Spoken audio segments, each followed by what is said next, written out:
From the University of North Dakota in Grand Forks, this is Studio One.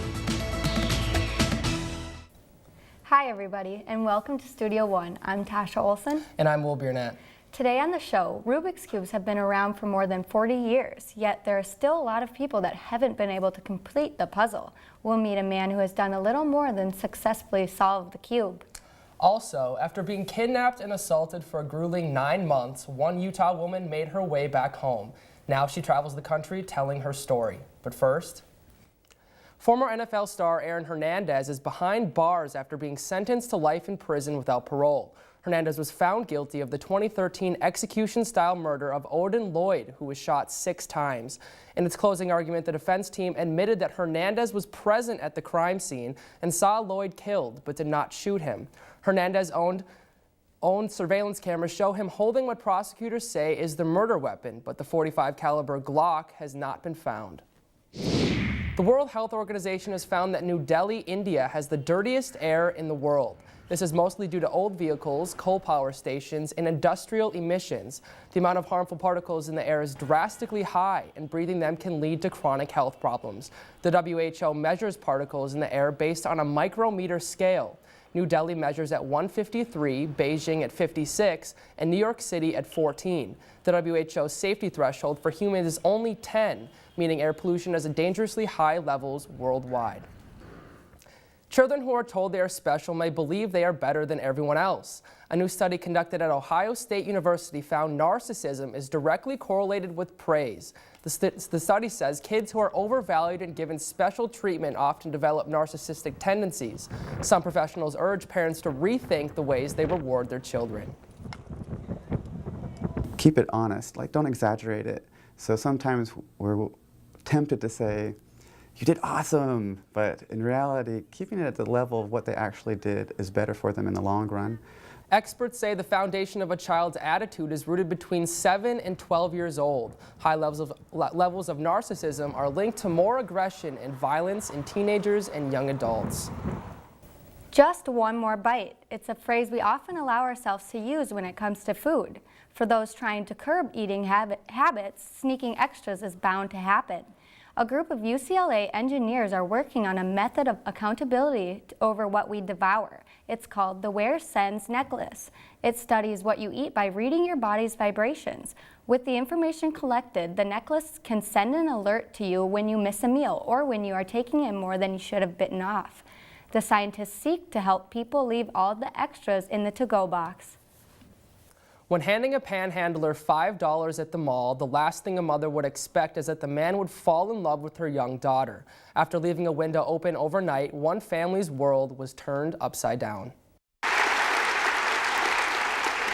Wow, I feel so loved. The Elizabeth Smart case was one of the most followed abductions of our time. I mean, I had the best childhood I could have possibly had up until that point. On June 5th, 2002, when Elizabeth was just 14 years old, she was awoken by a man in her bedroom. I remember hearing, "I have a knife at your neck. Don't make a sound. Get up and come with me." Smart's captors, Brian Mitchell and Wanda Barzy, controlled her by threatening to kill her family if she tried to escape. So, for 9 months, Smart was raped and abused by her abductors. The children whose stories I'd seen on the news, how the ones who never came home, whose remains were the only thing ever found of them. And as I lay there, I couldn't help but think that they were the lucky ones because they would never have to feel this pain ever again. Even though Smart was wearing a veil her captors dressed her in, someone managed to recognize her, which led to both captors' arrests. Years later, after a little encouragement from her father, Smart now travels around the country telling her story. I just didn't think that many people would want to listen to me. I mean, I'm just a girl from Utah. Smart says sharing stories like hers are crucial in a society that lacks in conversation about abuse. I'm not saying you should do this, but you should be able to walk down the street completely naked and not have someone rape you. As she continues to share her message and the details of her dark past, Smart smiles in the face of her captors. I know God won't give me anything I can't handle. Sometimes I just wish He didn't trust me quite so much. With photographer Eirik Nielsen Bratley, I'm Avery Hagasog, reporting for Studio One. Since this traumatic experience, SMART has become an advocate for change in child abduction recovery programs and national legislation. She is now happily married and hopes to one day expand her family. And that's the news for now. Tasha, it's quite the incredible story. And it's great to see her rise from such a negative experience. Exactly. Thanks, Will.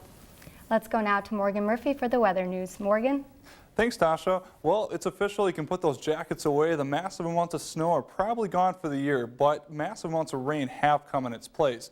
In Louisiana, New Orleans received multiple storms passed through fairly quickly, but the rain fell so fast there that the streets are still flooded and power lines are down. Power crews couldn't even get there to fix them because there was so much water there. But out in California, you don't necessarily need power lines with the new incentive they're giving you. So if you install solar panels, they're actually giving 10,000 customers a free smart thermostat that you can connect right up to your smartphone and set it while you're on the go. But we are moving into severe thunderstorm weather here, and this is something the National Weather Service gives you to try and spot a storm, and there's a lot going on here, but I'll show you 3 things you should probably watch out for if you're spotting a severe storm. Now, the first thing on the eastern edge of a storm, so the first thing you'll be seeing is going to be the mammatus clouds, and they're pretty iconic, pretty easy to pick out. It's basically pockets of air where water is evaporated and the wind has taken it backwards. So this will be something easy to spot when you're looking for your severe thunderstorm. Moving west just a little bit further, maybe a couple miles, we'll see the gust front right here. And the gust front's, again, fairly easy to pick out because it's going to be very cold in this region. It's a massive outflow of air from this supercell here, and the wind gusts can get up to 100 miles an hour there, so just keep an eye out for that. As we move further west to the center or towards the end of the storm itself, we see the wall cloud right before a tornado would actually form. Now here you're going to see swirling of clouds. If you see something like that or something that looks pretty similar to this, that means it's time to take shelter and probably find someplace else to go because you're right in the line of the supercell.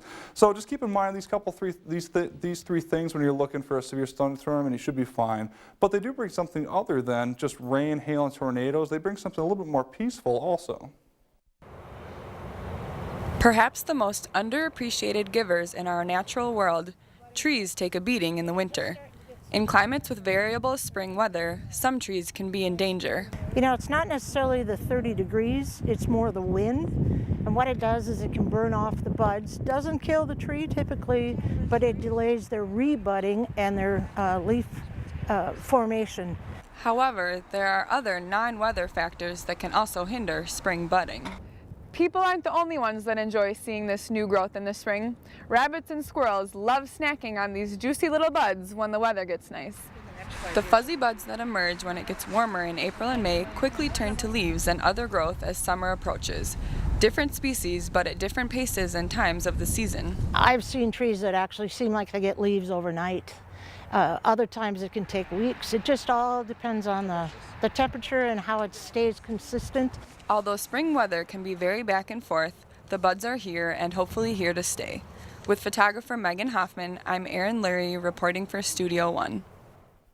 Now, if you're going to plant some trees or plants of your own, just make sure you do it after Memorial Day so they can last as long as possible. We're going to do a quick quiz on what we just talked about, though. So our weather question of the week is, what feature is located directly ahead of a tornado in a supercell? Is it a gust front, mammatus clouds, wall cloud, or overshooting top? And it's important to know all these things because we're heading into severe weather storm season.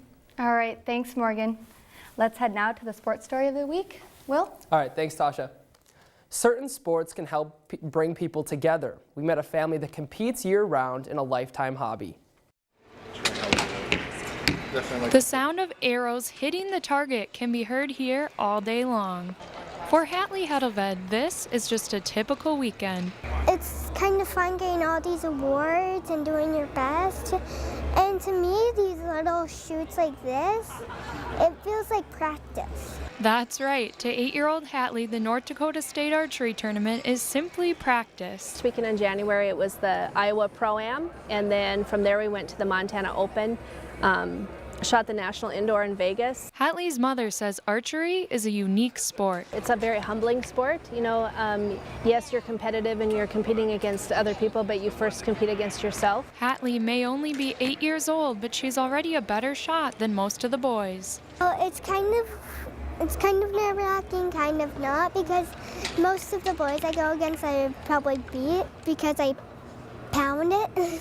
Hatley says the reason she beats the boys has to do with the self-confidence she's gained from the sport. I keep believing in myself, and sometimes they just kind of stop believing in themselves. Different kids start to get at risk when their families don't do anything together. We started traveling and kind of got the bug, and it's something that we can do together. With the help of her family, Hatley is shooting for an Olympic medal. We're working towards getting some of the USA pieces in there, and that'll mean a lot more travel, so that'll be some sacrifice on our own part to make that happen for the kids. This archery family is right on target as they keep aiming to do their best. Reporting for Studio One with photographer Eirik Nielsen Bratle, I'm Jennifer Allison. Hatley recently traveled to Minnesota to receive her Grand Champion Award. She and her older sister aim to make it to the Olympics. And that's the sports story for today's show. Tasha, she seems like quite the accomplished young athlete. And her confidence plays a huge part in that. I agree. Thanks, Phil. Some people train for years to break a world record. Up next, we'll talk to a colorful man who has done so by barely moving his hands.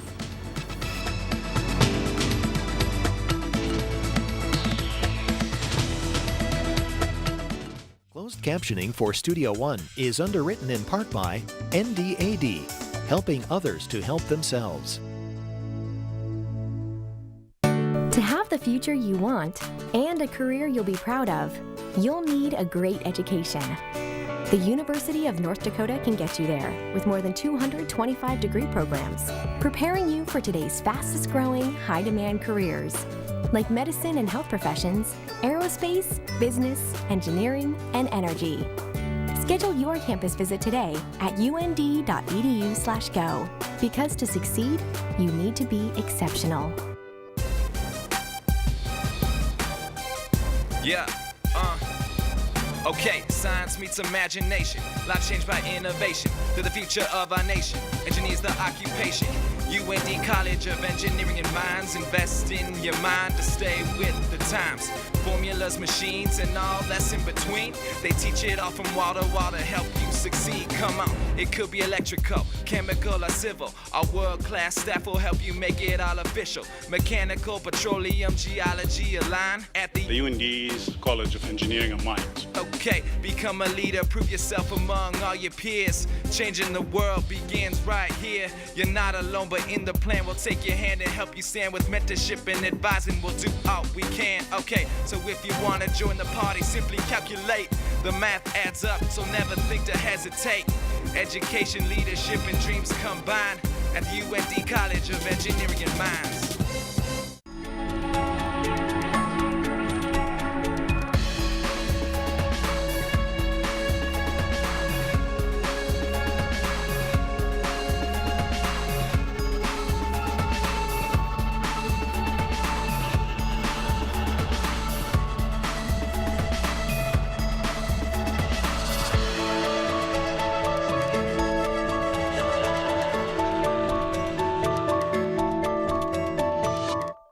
Closed captioning for Studio One is supported in part by the Listen Center, enriching the lives of people who have intellectual disabilities with choices in community recreation.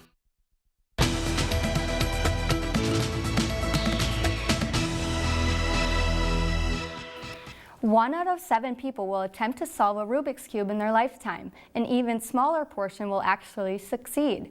John Bommelman is with us today to explain how he became one of the best in the world at solving this complicated cube. Thanks for being with us today, John. Thanks for having me. So I see that you brought with you a few cubes.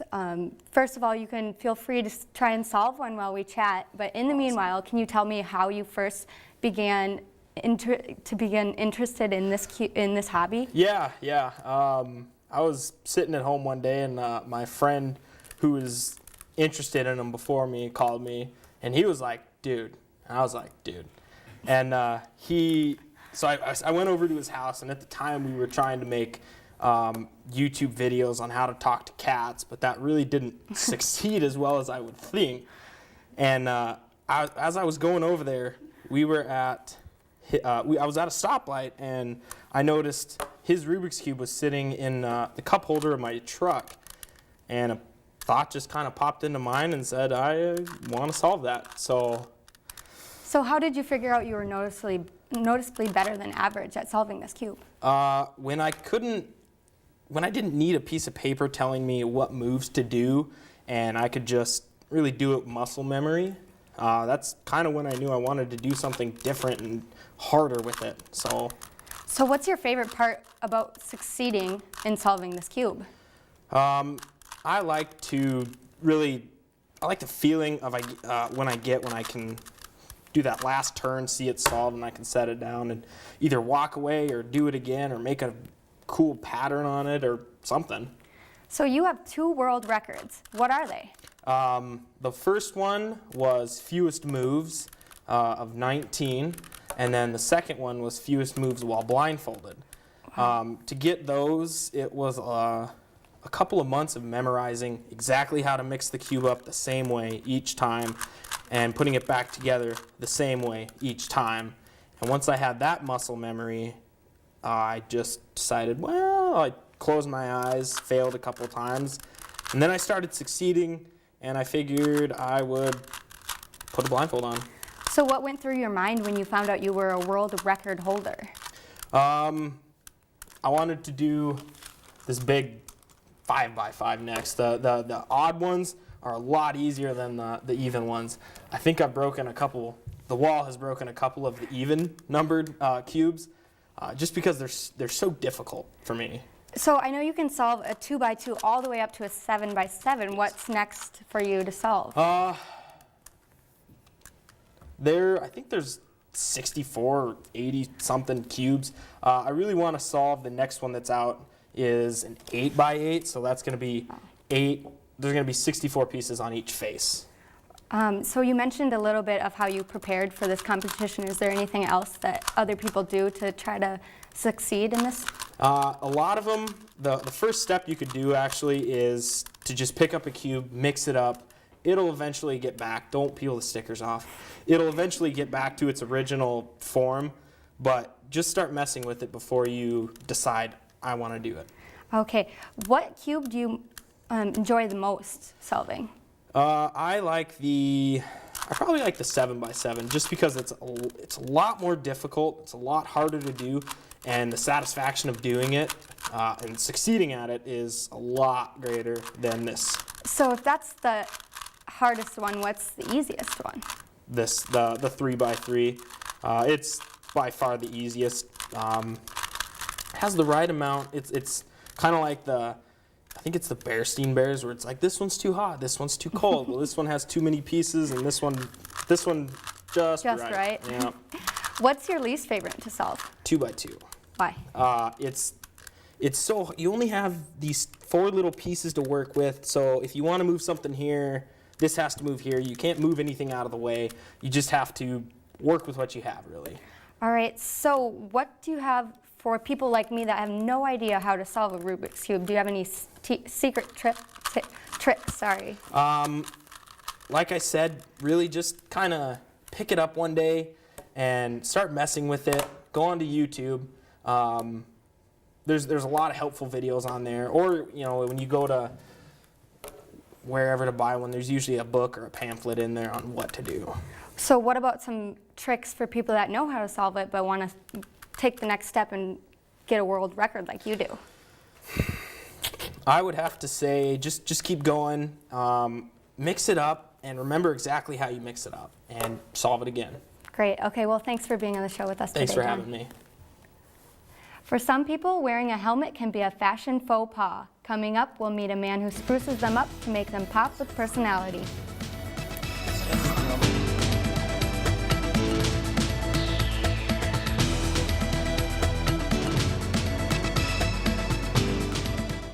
Studio One closed captioning is underwritten in part by Options, your disability information source.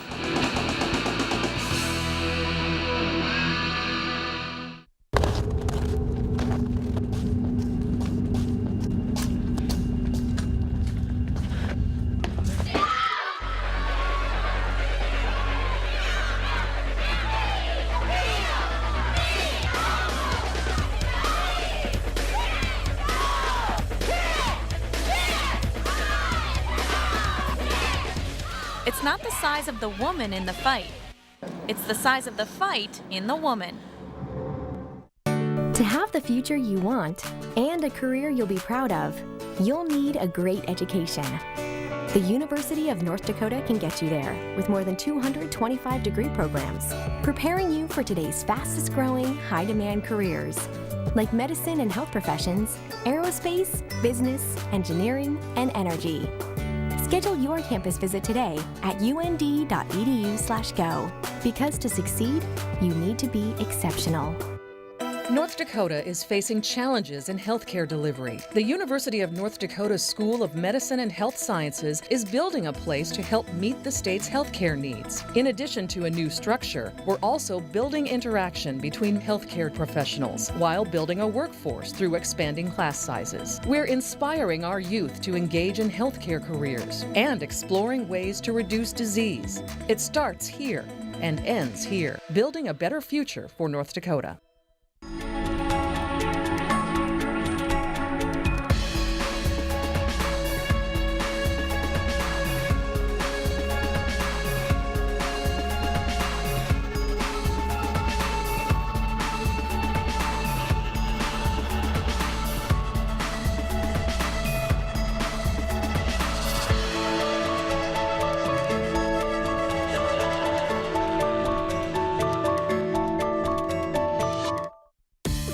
Others live to their full potential, improve clients' mental and physical well-being, excel in one of the top healthcare careers of the future. Occupational therapy students at the University of North Dakota experience high-quality education in small classes. It has to come to 45 degrees, even in a normal motion pattern. Your healthcare career begins at the University of North Dakota.